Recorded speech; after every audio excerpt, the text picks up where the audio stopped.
पंडित जवाहरलाल नेहरू पर राधा कृष्णन का प्रभाव पड़ा है। पंडित जवाहरलाल नेहरू का व्यक्तित्व भारतीय राजनीतिक चिंतन का अभूतपूर्व धरोहर है। जवाहरलाल ने राष्ट्र को यदि संघर्ष करने की शक्ति और प्रेरणा दी, तब उन्होंने निर्माण की भाषा पढ़ाकर उन्होंने देश को विश्व मानवता की प्रेरणा करने के लिए उद्यत किया। साम्राज्यवाद तथा फासिस्टवाद पर पंडित जवाहरलाल नेहरू के अद्भुत विचार हैं। उन्होंने साम्राज्यवाद की खिलाफत की, फासीवाद का विरोध किया। उन्होंने साम्राज्यवाद को शोषण पर आधारित संकल्पना बताया। 10 फरवरी 1927 को ब्रुसेल्स में साम्राज्यवाद विरोधी अंतर्राष्ट्रीय कांग्रेस में जवाहरलाल नेहरू ने साम्राज्यवाद के शोषण की दर्द भरी दास्तां उन्होंने कही थी। पंडित जवाहरलाल नेहरू का मानना था कि साम्राज्यवाद अमानवीय तत्वों की धरोहर है। साम्राज्यवाद आर्थिक शोषण करता है और उनकी भावनाओं को अपने हितों में संपादित कराता है।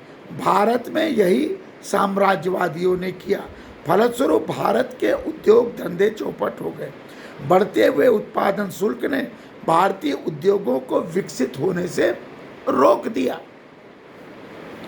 पंडित जवाहरलाल नेहरू ने साम्राज्यवाद के खिलाफ लोकतंत्रवाद के रूप में अपने चिंतन का प्रतिपादन किया।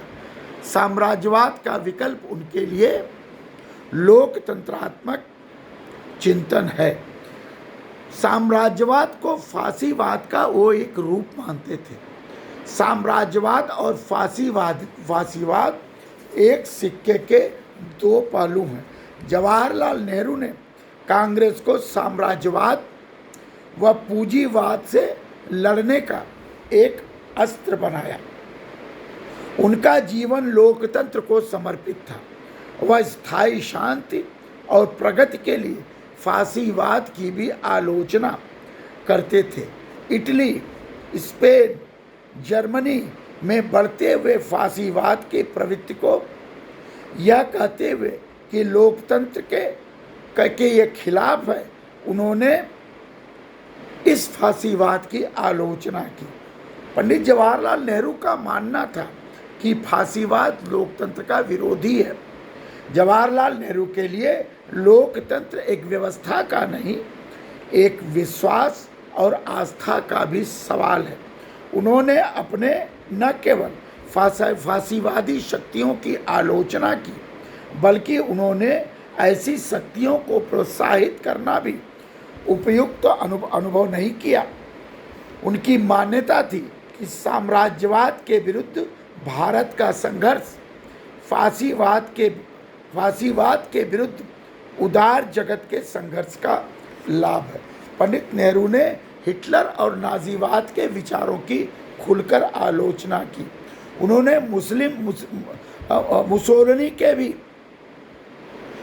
के विचारों की आलोचना की और मुसोलिनी से मिलने से भी इनकार कर दिया। उन्होंने कहा कि उनकी लड़ाई, उनका संपूर्ण विचार स्वतंत्रता और प्रजातंत्र के नाम पर है। वे स्वतंत्रता और प्रजातंत्र के हिमायती थे।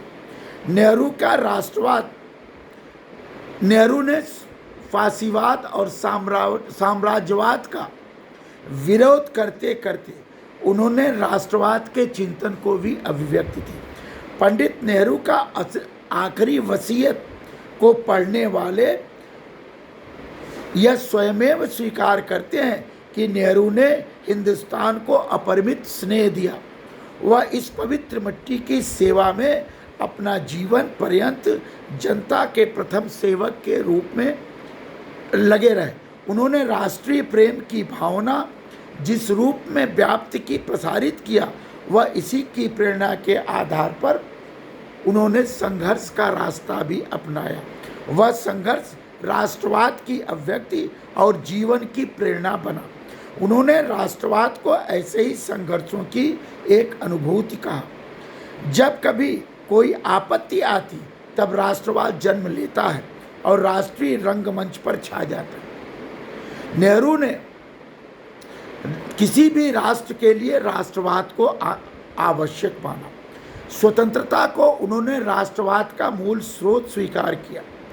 नेहरू का राष्ट्रवाद उन्हें धार्मिक या हिंदू राष्ट्रवाद की भावना से मुक्त करता है। उनका राष्ट्रवाद उन्हें परतंत्रता की भावना से सदैव मुक्त रखता है। यही कारण है कि स्वतंत्रता से संबद्ध होने के कारण उनका राष्ट्रवाद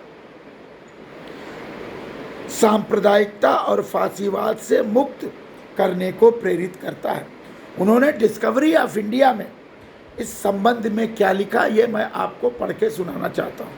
उन्होंने लिखा कि किसी भी पराधीन देश के लिए राष्ट्रीय स्वतंत्रता प्रथम तथा प्रधान आकांक्षा होनी चाहिए। भारत के लिए उनके पास अतीत का धरोहर भी है और उसके इस बात के लिए और भी सही थी कि इस प्रेरणा के वशीभूत उन्होंने साम्राज्यवाद के महल को पूरी तरह गिराने का संकल्प किया।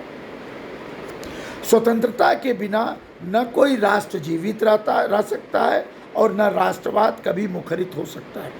उन्होंने स्वतंत्रता के संघर्ष के इतिहास को अपनी भावनाओं से लिखा था। वह इस देश के लिए औपनिवेशिक स्वराज्य के समर्थक नहीं थे। उन्होंने कांग्रेस के मन से स्वराज्य की घोषणा की। उनका स्वराज्य ही उनका राष्ट्रवाद है। राष्ट्र प्रेम में विह्वल होकर उन्होंने अंग्रेजों भारत छोड़ो का नारा दिया। उनका राष्ट्रवाद, पंडित जवाहरलाल नेहरू का राष्ट्रवाद धर्मनिरपेक्ष उदार राष्ट्रवाद का समर्थक है। वे धर्मनिरपेक्ष वादी विचारधारा के समर्थक हैं। नेहरू का राष्ट्रवाद आत्मविश्वास और शक्ति के रूप में जीवित रहने की प्रेरणा देता है। उनकी यह प्रेरणा संकुचित नहीं है। वह राष्ट्रवाद के स्वरूप को धर्मनिरपेक्ष भावनाओं से सजोते हैं। वह किसी भी समय हिंदू मुस्लिम प्रश्न में उग्र भाव नहीं रखते।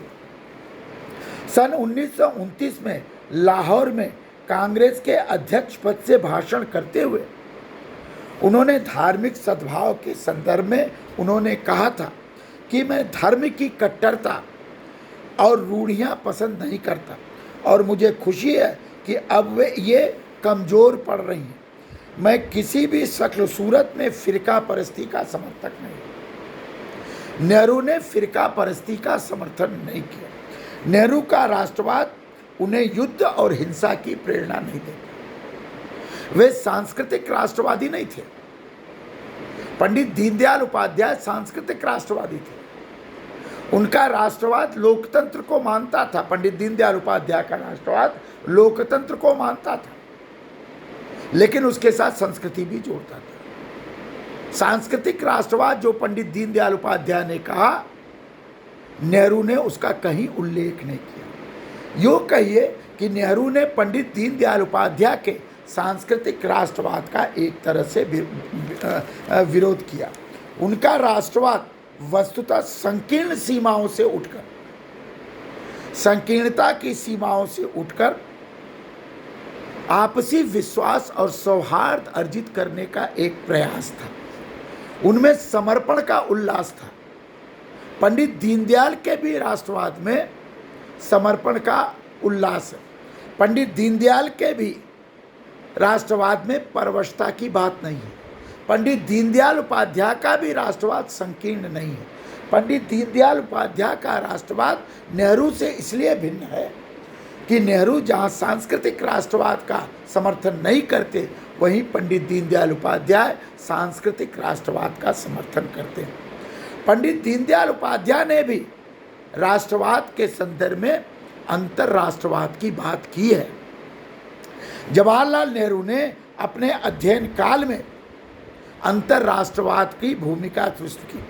उनका जीवन पूरी तरह से समझ लिया कि भारतीय राष्ट्रवाद एकाकी देशी राष्ट्रवाद नहीं हो सकता, वह राष्ट्रवाद अंतर्राष्ट्रीय राष्ट्रवाद हो सकता है।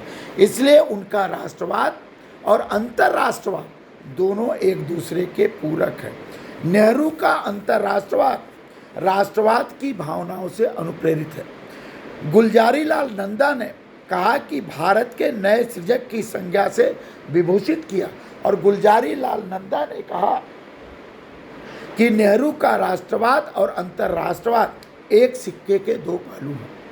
उन्होंने अपने राष्ट्रवाद के आधार पर पंचशील और तटस्थता की नीति का समर्थन किया। उनकी विदेश नीति का आधार पंचशील और तटस्थता थी। ये पंचशील क्या है? नंबर 1, परस्पर एक दूसरे की प्रादेशिक प्रभुता एवं एकता का आदर करना। नंबर 1 क्या है? परस्पर एक दूसरे की प्रादेशिक प्रभुता एवं एकता का आदर करना। नंबर 2 क्या है? पारस्परिक अनाक्रमण, एक दूसरे पर आक्रमण न करना। तीसरा क्या है? किसी भी दूसरे राष्ट्र के आंतरिक मामलों में हस्तक्षेप न करना। किसी भी दूसरे राष्ट्र के आंतरिक मामलों में हस्तक्षेप न करना। और चौथा, समानता और पारस्परिक लाभ। मतलब ऐसा नहीं हो सकता कि अमेरिका और भारत के बीच में समानता का भाव न हो। अमेरिका को भी लाभ मिले तो भारत को भी लाभ मिलना चाहिए। और पांचवा था शांतिपूर्ण सहअस्तित्व। शांतिपूर्ण सहअस्तित्व यह वसुधैव कुटुंबकम की भावना पर आधारित है। पंडित जवाहरलाल नेहरू ने वसुधैव कुटुंबकम की भावना पर आधारित होकर के शांतिपूर्ण सहअस्तित्व का नारा दिया। समाजवाद और नेहरू का आर्थिक चिंतन मैं कल अगले वीडियो में आपको प्रस्तुत करूंगा।